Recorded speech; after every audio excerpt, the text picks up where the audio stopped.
오늘은 골로새서 4장 2절의 말씀을 가지고 아우라의 군은이라는 제목으로, 기도라는 제목으로 여러분들과 하나님의 말씀을 함께 나누기를 원합니다.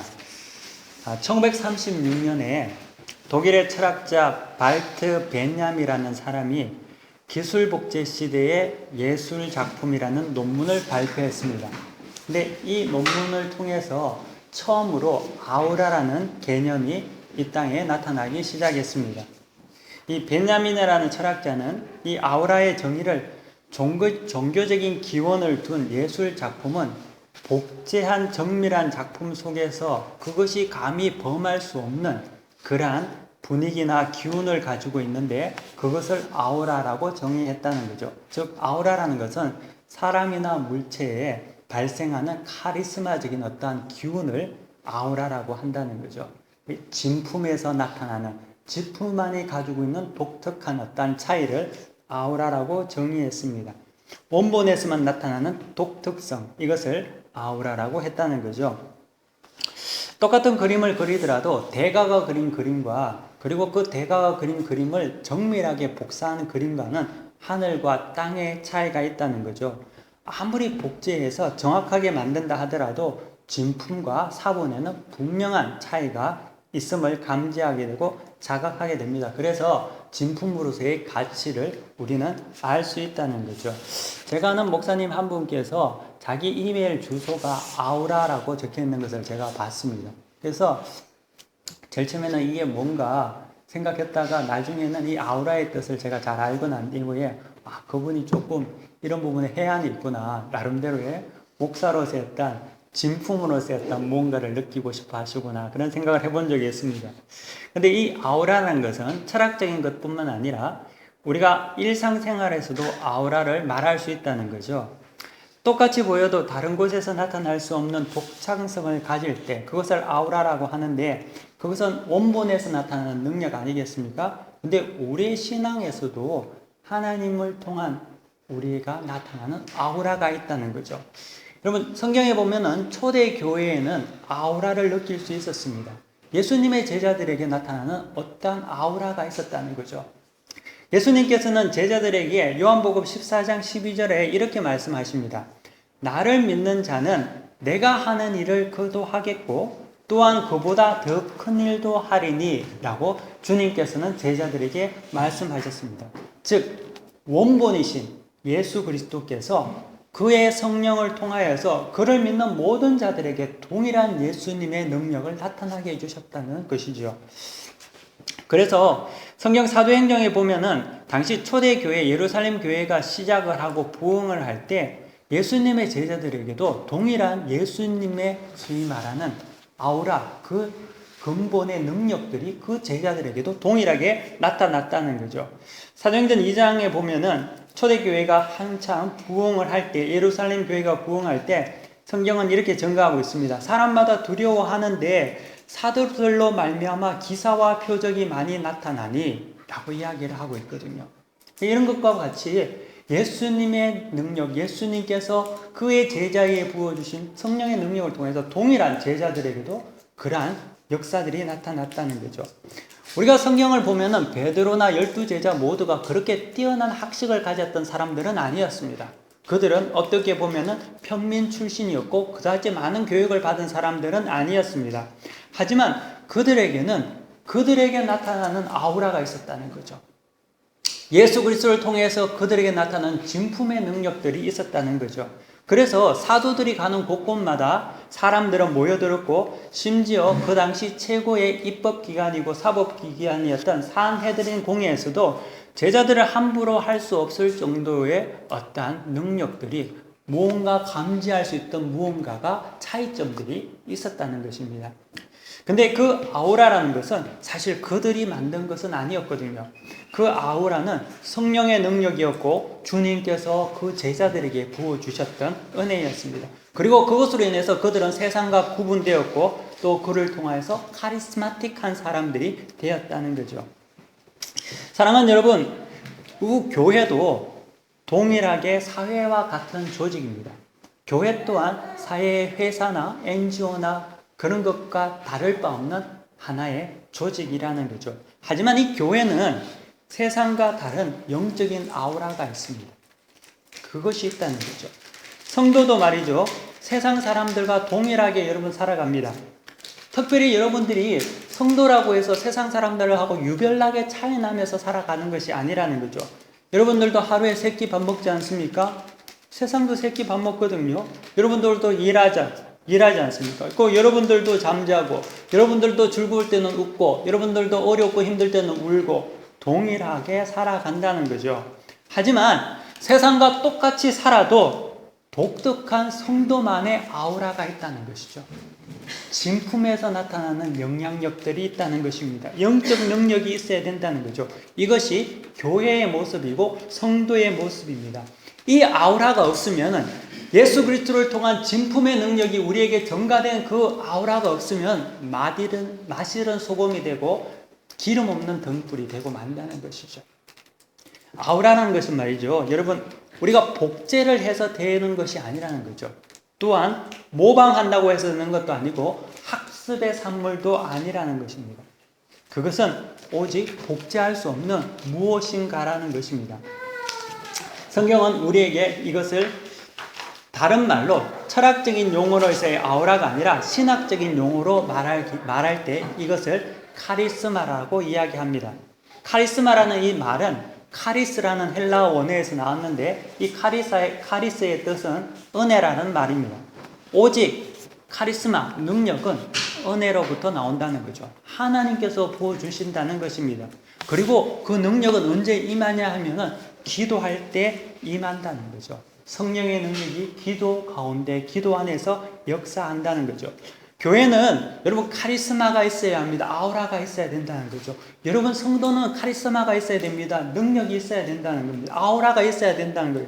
세상과 동일하게 똑같이 살아가도 세상에서 차이점이 있다는 거죠. 다름이 있다는 거예요. 그것을 뭔가를 모방해서 흉내내서 하는 것이 아니라 예수의 능력을 통하여서 성령의 은혜로 말미암아 자연스럽게 내 속에서 나타나는 동일한 하나님과 동일한 그러한 모습들이 나타난다는 거죠. 그것은 억지로 만든 것이 아니라 하나님께서 부어주시는 능력이 이미 우리에게는 와 있고 그것이 나타나져야 한다는 것이죠. 제자들에게는 이런 능력이 있었죠. 근데 이 아우라가 생겨난 근본 계기가 무엇이냐면, 그 카리스마가 나타난 계기가 무엇이면, 제자들이 예수님께서 십자가에 처형당하고 난 다음에 그들은 얼마나 뿔뿔이 흩어지고 비참하고 무력하게 살아간 사람들 아닙니까? 근데 어떻게 그 무력하고 비참하게 도망갔던 그 사람들이 어느 순간 바뀌었습니까? 언제 바뀌었냐면 오순절 사건, 그들이 기도할 때 성령이 임할 때에 그들이 완전히 하나님의 능력을 받는 카리스마틱한 사람들로 바뀌지 않았습니까? 이와 같이 우리 또한, 성도 또한, 교회 또한 기도할 때 성령의 능력이 임하게 되고, 우리가 기도할 때 세상과 다른 차이점이 나타난다는 거죠. 성령만이, 우리가 기도 가운데 성령만이 우리에게 아우라와 카리스마와 능력을 허락하신다는 거죠. 그 성령의 임재는 기도할 때 이루어진다는 거죠. 그렇기 때문에 우리는 기도해야 한다는 것입니다. 영적인 아우라, 카리스마가 있어야지만이 세상과 똑같이 살아도 세상과 다른 무엇인가의 독특성과 차이점이 나타나고, 그 차이점이 예수 그리스도에 대한, 사람들에게 세상에 대한 빛을 나타내고 매력을 준다는 것입니다. 그 능력이 우리 가운데 이루어져야 된다는 것이죠. 그것은 복제하거나 흉내낼 수 있는 것이 아니라는 거죠. 지난 주간에 우리는 우리 부흥 집회를 통해서 함께 찬양하고 기도하고 말씀을 들었습니다. 근데 제가 집회를 하면서 어떤 마음이 들었냐면, 우리가 더 많이 기도해야 되겠구나, 우리가 더 많이 찬양하고 기도해야 되겠구나 라는 그러한 절실한 마음이 들었습니다. 필요를 느꼈다는 거죠. 그래서 제가 지난 주간에 발간 선교대회를 참석해서 있을 동안 이런저런 생각을 하면서 교회를 위해서도 기도하고 생각하면서 그러면 우리가 어떻게 좀 더 많이 기도할 수 있을까 생각하다가, 예전에 저희 교회가 매달 한 번씩 찬양으로 예배 드리고 기도한 적이 있었습니다. 근데 다시금 그거를 시작하면 좋겠다라는 그런 마음이 들었습니다. 그래서 첫째 주는 우리가 성찬 예배로 하나님께 예배를 드리고, 둘째 주는 찬양과 기도로 예배를 드리면 좋겠다. 그런 어떤 마음의 결단을 주었습니다. 그래서 여러분들 꼭 기억하셔서 우리 둘째 주는 더 많이 기도하고 또 찬양하고, 그래서 우리 가운데 성령의 능력이 임할 수 있는 그런 통로가 열려지기를 원합니다. 오늘은 크로아티아에서는 모든 성자의 날이라고 합니다. 그래서 이 모든 성자의 날은 한국으로 말하면 한식과 같은 날이잖아요. 그래서 크로아티아 사람들도 오늘은 교회에 가서 미사를 드리고 난 다음에 각자 자기 가정에 묘소가 있는 성묘지로 다 떠나게 됩니다. 그리고 거기에서 시간을 보내지요. 가족과 함께 모여서 시간을 가집니다. 오늘은 11월 1일 모든 성인의 날이지만, 어제를 보면은 어제가 무슨 날인 줄 아시죠, 여러분?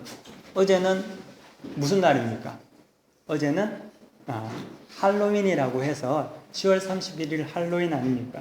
근데 할로윈은 죽은 사람이 살아난다고 생각하고 정령을 믿고 귀신들이 있다고 그런 어떤 생각을 가진 이교도의 풍습을 따른 그런 것을 받아들여서 사람들이 정령을 쫓아낸다든지 그런 어떤 것들을 재미있게 유쾌하게 변화시켜서 만든 그런 우리가 지금을 드리고 있습니다.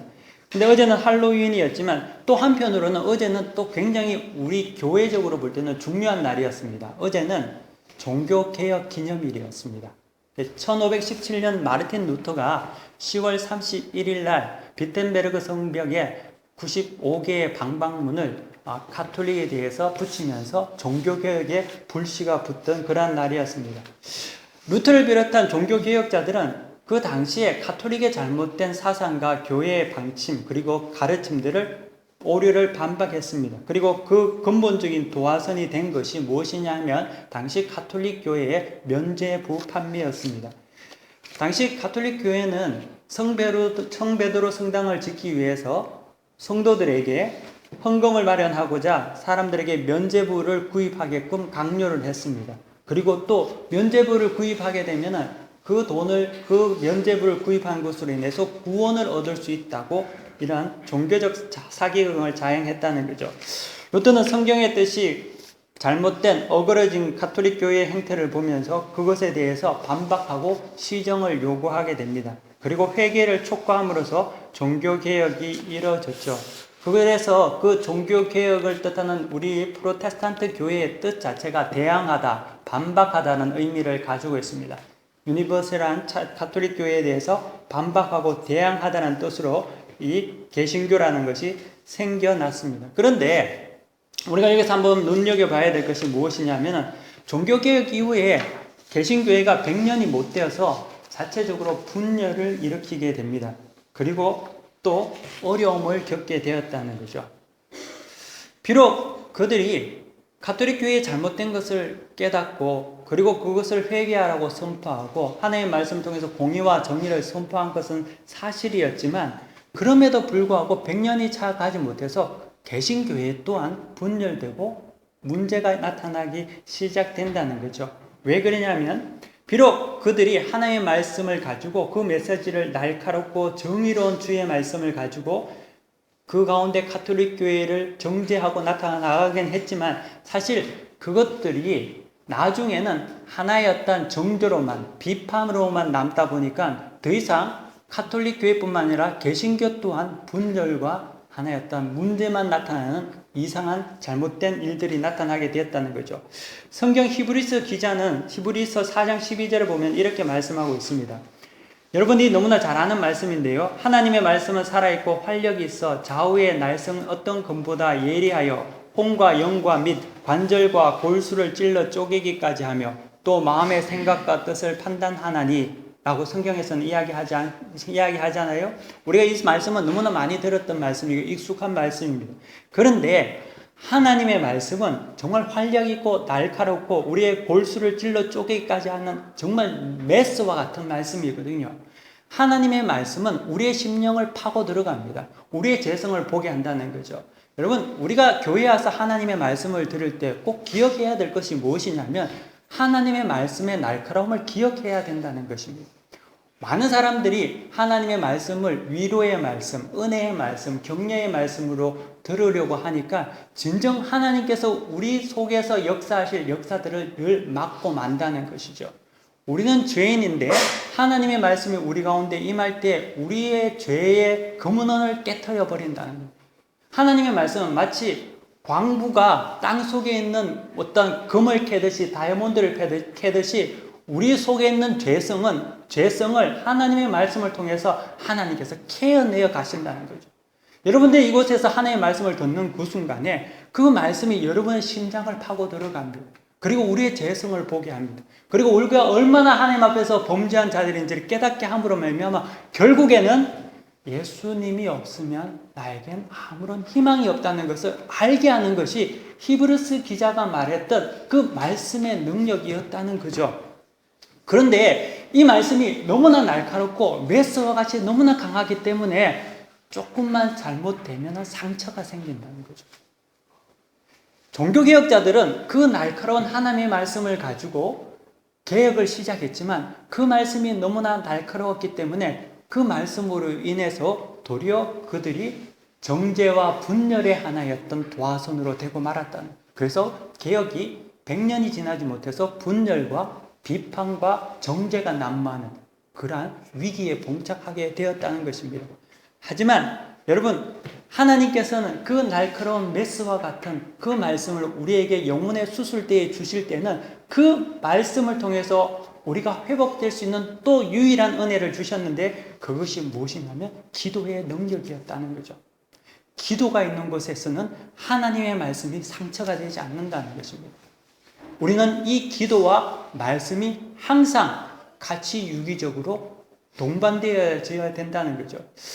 여러분, 우리나라에도 많은 교파가 있습니다. 근데 부흥되는 교회는 사실 순복음교회 이런 교회들은 사실 하나님의 날카로운 말씀을 가지고 회부하는 것은 별로 하지 않는다는 거죠. 축복과 격려를 많이 하죠. 하지만 잘 부흥하지 못했던 교회, 예를 들면 고신측 아니면 또 굉장히 좀 이렇게 보수적인 교회는 하나님의 말씀을 가지고 굉장히 정죄를 한단 말이죠. 주일날 이거 하면 안 돼. 주일날 음식사도 안 돼. 이렇게 정죄하다 보니까 그러므로 인해서 교회가 그렇게 잘 빨리 부흥하지는 못했던 것을 우리 역사를 통해서 볼 수 있죠. 하지만 사실 그것이 아니라 아무리 부흥하는 교회라도 하나님의 말씀을 통해서 인간이 그 속에 있는 사람들이 자기 자신이 온전히 죄임을 깨닫고 하나님을 찾지 않으면 그것은 미신과 우상이 되고 말지 않겠습니까? 또 하나님의 말씀을 가지고 늘 정죄해서 정말 하나님을 깨닫지 못한다면 그것 또한 잘못된 것이 되지 않겠습니까? 그렇게 안 된다는 거예요. 우리는 성경의 역사를 통해서, 기독교의 역사를 통해서 우리가 깨달을 수 있는 것은 언제나 말씀과 기도는 함께 움직여 가야 된다는 거죠. 그렇기 때문에 하나님의 말씀은 우리를 영혼의 수술대에 누워서 우리를 해부하고 잘라내고 우리 죄의 모든 더러운 오물들을 끄집어내지만 그 가운데 우리가 함께 기도할 때 그 기도는 우리의 영혼의 진통제와 회복제가 되어서 우리를 영혼을 성장시키고 변화시킨다는 거죠. 두 개가 항상 같이 움직여야 된다는 거죠. 이것을 초대교회를 통해서 우리는 볼 수 있습니다. 초대교회는 굉장히 정죄와 회개의 선포가 강했던 시기였습니다. 하지만 초대교회는 그렇게 정죄와 회개의 강한 메시지가 선포되었음에도 불구하고 마르지 않았다는 데 있거든요. 하지만 이 땅에는 우리가 정죄하고 하나님의 말씀을 전한다고 하지만 많은 개혁교회들이 굉장히 마르고 고통이 많거든요. 상처가 많단 말이죠. 하지만 초대교회는 그렇지 않았다는 겁니다. 왜냐하면 그 가운데 기도의 풍성함이 있었죠. 그래서 사도행전 보면 제자들이 우리는 기도와 말씀에만 전무하겠다고 하거든요.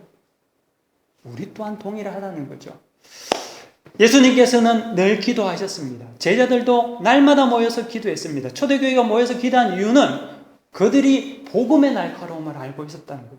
하나님의 말씀이 얼마나 우리 심장을 파서 들어가고 우리의 죄성을 깨닫게 함으로 말미암아 하나님 앞에 다시금 우리를 정결케 만드는 허리멍텅한 것이 아니라 회복케 하는 것을 그들은 알았다는 것이죠. 그렇기 때문에 이 말씀과 기도가 항상 동행했다는 거죠. 사랑하는 여러분, 저는 여러분들이 기도하기를 원합니다. 저 또한 하나님의 말씀을 여러분들에게 전가하기 기도하면서 여러분들이 그 말씀 속에서 살아남기 위해서 기도합니다. 그리고 또 여러분들께서 누군가에게 회개를 촉구하고 판단하려는 마음이 생길 때는 먼저 기도해야 한다는 거죠. 기도하면은 회개의 촉구가 정죄가 되는 것이 아니라 은혜가 되게 됩니다. 그리고 인생이 바뀌는 역사가 되죠. 하지만 만약에 여러분이 기도하지 않으면서 누군가에게 정죄하거나 누구를 판단해서는 안 된다는 거죠. 그것은 상처가 생기고 유익이 나타나지 않아요. 어려움이 생긴다는 거예요. 그렇게 해서는 되지 않는다는 거죠. 다윗이 우리의 아내를 범해서 밧세바를 범했을 때 나단은 그 다윗에게 와서 그의 죄를 조목조목 폭로했습니다. 그렇지만 그 나단 선지자가 다윗에게 썼을 때 그에게 정죄했던 그 메시지는 기도의 산물이었다는 거죠. 마치 아버지가 자녀의 그랬던 행동을 봤을 때 그가 벗어나지 않도록 그를 도운 것과 같이 나단은 영적 수술을 통해서 기도와 하나님의 능력 가운데 다윗에게 그 메시지를 전했다는 겁니다. 그렇기 때문에 다윗은 그가 그 말씀을 받았을 때 다시금 하나님 앞에 돌이킬 수 있는 그런 은혜의 기회가 있었다는 거죠. 그렇기 때문에 우리는 날마다 개혁되어야 하고 종교개혁뿐만 아니라 우리의 삶에도 날마다 개혁되어야 하는데 그 개혁은 반드시 기도와 동행해서 개혁되어야 된다는 거죠. 기도하지 않는 개혁은 반드시 상처투성이 나타난다. 아픔이 많다. 그렇게 되어서는 안 된다는 겁니다. 사랑하는 여러분, 우리는 구원에 대해서, 거듭남에 대해서 이야기할 때 이 구원이라는 것은 한번 내가 예수 믿고 거듭났으니까 끝났다고 생각하는 것이 아닙니다. 구원이라는 것은 리본이라는 것, 거듭났다는 것은 과정입니다. 내가 예수를 믿고 구원받았다는 것은 거기서 할렐루야 아멘이 아니라 거기서부터 이제는 과정으로서 세상 끝나는 날까지 내가 주님 앞에 서는 날까지 지속되는 것이 구원과 거듭남이라는 거죠. 그렇기 때문에 종교개혁이라는 것은 500년 전에 우리에게 일어난 것이 아니라 지금도 동일하게 우리에게는 날마다 이루어진다는 거죠. 왜 우리가 매달 첫째 주에 성찬식을 합니까? 개혁하라고 하라는 겁니다. 여러분, 우리가 죄를 안 짓습니까? 다음 주에 또 그 다음 주에 짓죠. 또 실수하고 또 실패하지 않습니까? 다시금 또 개혁하라는 겁니다. 우리는 평생 우리는 하나님 앞에서 개혁하며 우리 자신을 기도해야 한다는 거죠. 그때만이 우리가 하나님과 연합할 수 있습니다. 이것이 하나님께서 우리 가운데 원하시는 것이라는 거죠. 지금은 면죄부를 판매하는 가톨릭 교회도 없습니다. 물론 가톨릭뿐만 아니라 개신교도 그런 교는 없죠. 하지만 그 면죄부는 우리가 생각하기에 그 당시에 종이에 정수를 써서 돈을 얼마 내면 그래 이 돈을 네가 이만큼 냈으니까 당신의 죄는 사해졌다. 당신의 가족은 이제 연옥에서 천국으로 갔다. 이 어떤 정수로서의 어떤 면죄부는 사라졌는지 모르지만 하지만 지금도 여전히 우리의 신앙생활 속에서는 면죄부가 존재한다는 거죠. 그 면죄부는 무엇이냐면 믿음으로 구원을 받았다라는 면죄부입니다. 여러분들 잘 이해하시기를 바랍니다. 제가 이상한 이야기를 하는 것이 아니라 여러분들 잘 이해하셔야 됩니다. 과거 500년 전 유럽 그리스도인들이 돈을 주고 산 면죄부는 그것을 가지고 자기들이 구원의 확신을 얻었지만 이 시대는 그런 어떤 정수로서의 면죄부는 아니지만 믿음이라는 면죄부를 가지고 구원의 확신을 자꾸만 소유하려고 한다는 거죠. 하지만 그 믿음이라는 것은 그리스도께서 우리에게 전가한 아우라가 있는 진품으로서의 믿음이 아니라는 데 문제가 있다는 거죠. 우리가 지금 생각하는 잘못된 믿음이라는 것은 과거 가톨릭이 판매한 것 같은 유사한 면죄부로서의 믿음이라는 거죠. 세상과 전혀 다를 바가 없는 똑같은, 그것은 사실 믿음이 아님에도 불구하고 모양은 비슷하지만 사실 아우라가 없는 믿음이라는 거예요. 예수로부터 온 진품의 믿음이 아니라는 것입니다. 교회는 나오죠. 예수는 믿는다고 이야기를 하거든요. 성경도 읽습니다. 현상은 다 비슷해요. 하지만 그 속에는 능력이 없다는 거죠. 경건의 모양은 있는데 경건의 능력이 없다는 겁니다. 그러다 보니 믿음이 또 다른 형태의 면죄부가 되었다는 거죠.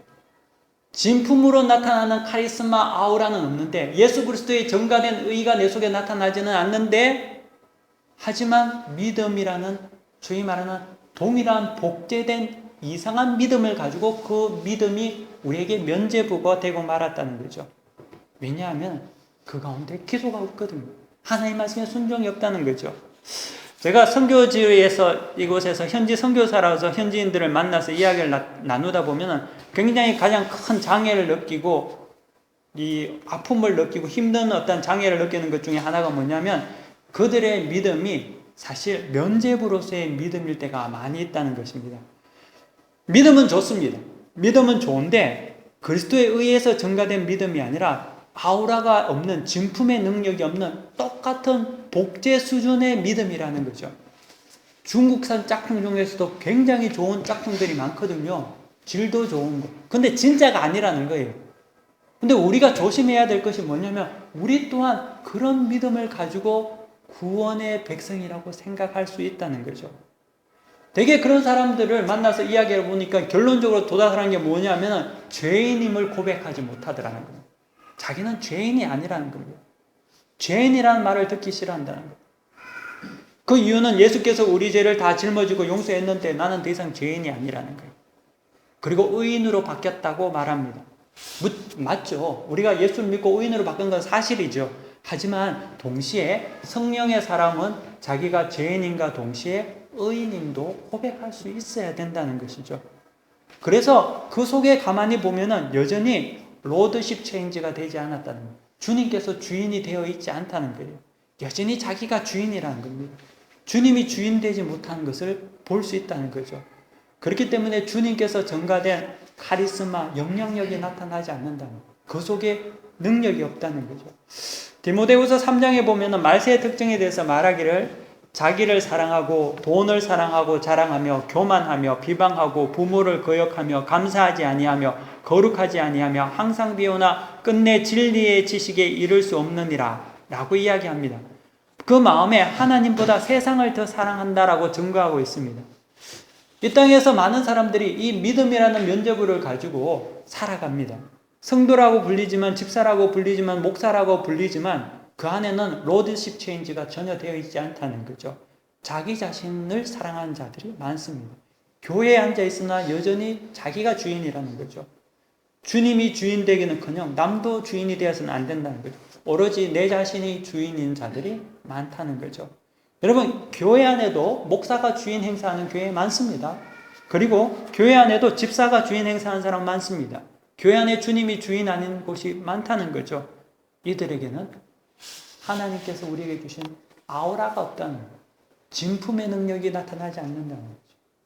아우라를 행해나 생각하기를 여러분들이 우리가 생각하기를 그런 어떤 카리스마를 리더십이라든지 조직력이라든지 행정력이라든지 사람을 잘 이렇게 마음을 달래주는 사교력으로 생각해서 안 됩니다. 여러분, 하나님께서 주신 영적 아우라 카리스마는 바보 같을 수도 있습니다. 멍청할 수도 있습니다. 카리스마틱한 사람이라는 것이 말을 잘하고 가까이 상견할 수 없는 범접한 사람이 아니라 정말 너무 순수한 사람도 그 안에 하나님의 능력과 성령의 은혜가 임했을 때 그 안에 아우라가 있다는 거예요. 우리는 자꾸만 세상적인 어떤 아우라 카리스마를 생각하기 때문에 사람이 대단히 범접하기 힘들고 뭔가에 그런 것들만 생각해요. 그렇지 않다는 거죠. 오직 주님이 내 안에 계실 때는 정말 나약한 사람도 정말 보잘것없는 사람도 예수의 향기가 나타난다. 그것이 신자라는 거예요. 그것이 신자라는 거예요.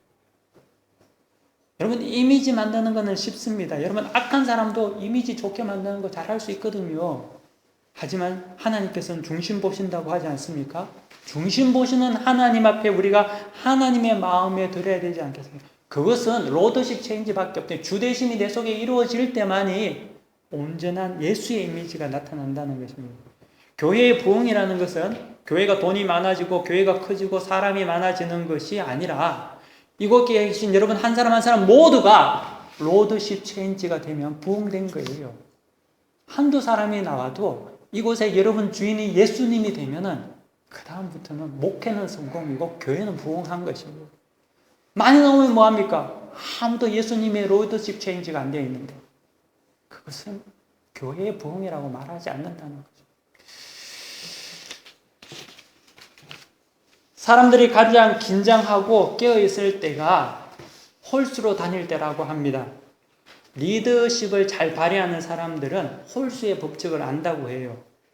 이 짝수로 다니게 되면은 자꾸만 나누어주고 분파가 생긴다고 합니다. 분열이 된다고 합니다. 하지만 홀수로 다니게 되면은 피로도 덜하고 지루함도 적어지고 이 관계 속에서 묘한 긴장이 생겨서 그 속에서 강자와 약자의 구도가 다 형성되면서 사회성도 나타나고 잘 움직여진다고 이야기합니다.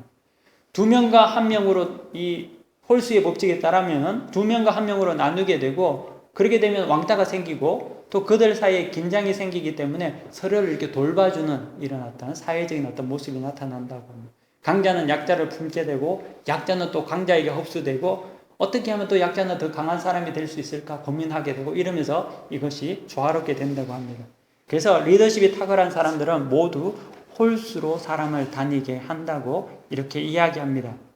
또 세 사람이 있으면 투명해집니다. 부정이 덜하고, 세 사람이 있으면 부정을 하려고 해도 한 사람이 배신을 할 수 있기 때문에 그 조직이 또 투명해질 수 있다고 하죠. 사람의 업무가 가능하지만 세 사람은 업무 또한 쉽게 잘 되지 않는다고 합니다.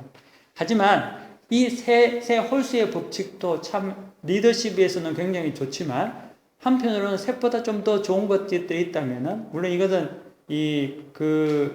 홀수의 법칙에 따른 건 아니지만 제가 보기에는 둘도 굉장히 좋다고 생각합니다. 왜냐하면 예수님께서 항상 제자들을 둘러서 보내거든요. 근데 단 짝수, 둘이 갈 때에는 굉장히 중요한 것이 있습니다. 그것은 한 마음이 되고, 주 안에서 한 영이 될 때만이 둘은 시너지 효과를 나타낼 수 있다는 거죠. 그래서 주님께서도 제자를 파송할 때 한 영으로 두 사람씩 파송했습니다. 그 둘이 더 이상 둘이 아니라 하나가 되는 조건 안에서 서로의 위로와 용기가 되고 은혜가 된다는 거예요. 그래서 하나님께서는 남자와 여자를 하나로 만드셨다는 거죠. 말씀을 준비하면서 또 생각해 봤습니다. 둘보다 더 좋은 수가 있습니다. 그게 무엇이냐면 혼자라는 거죠.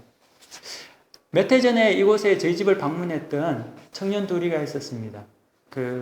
한국에서 갓 해병대를 제대하고 전 유럽을 도보로 육로로 걸어서 전 유럽을 횡단하기 위해서 왔던 청년들이었습니다.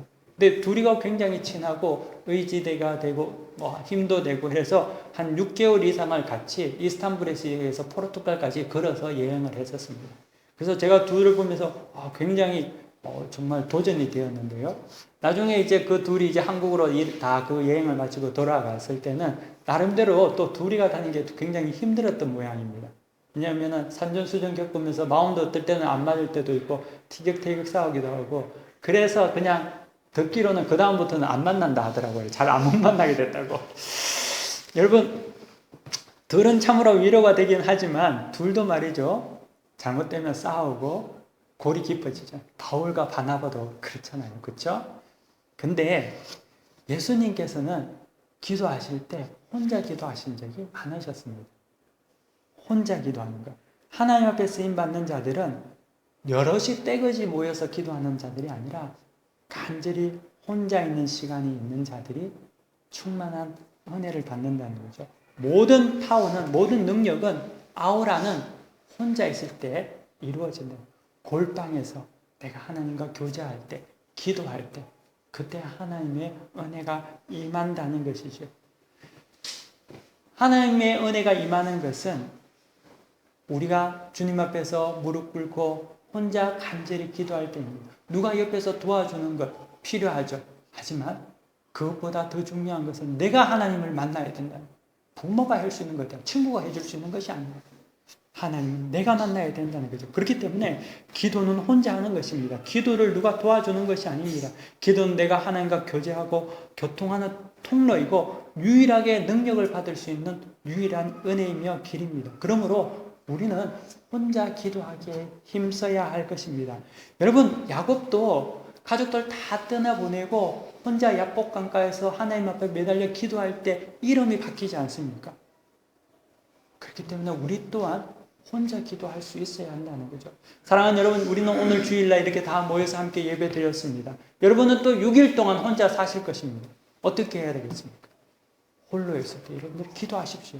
그리고 하나님께 주시는 진품의 능력, 아우라를 여러분 소유하시기를 바랍니다.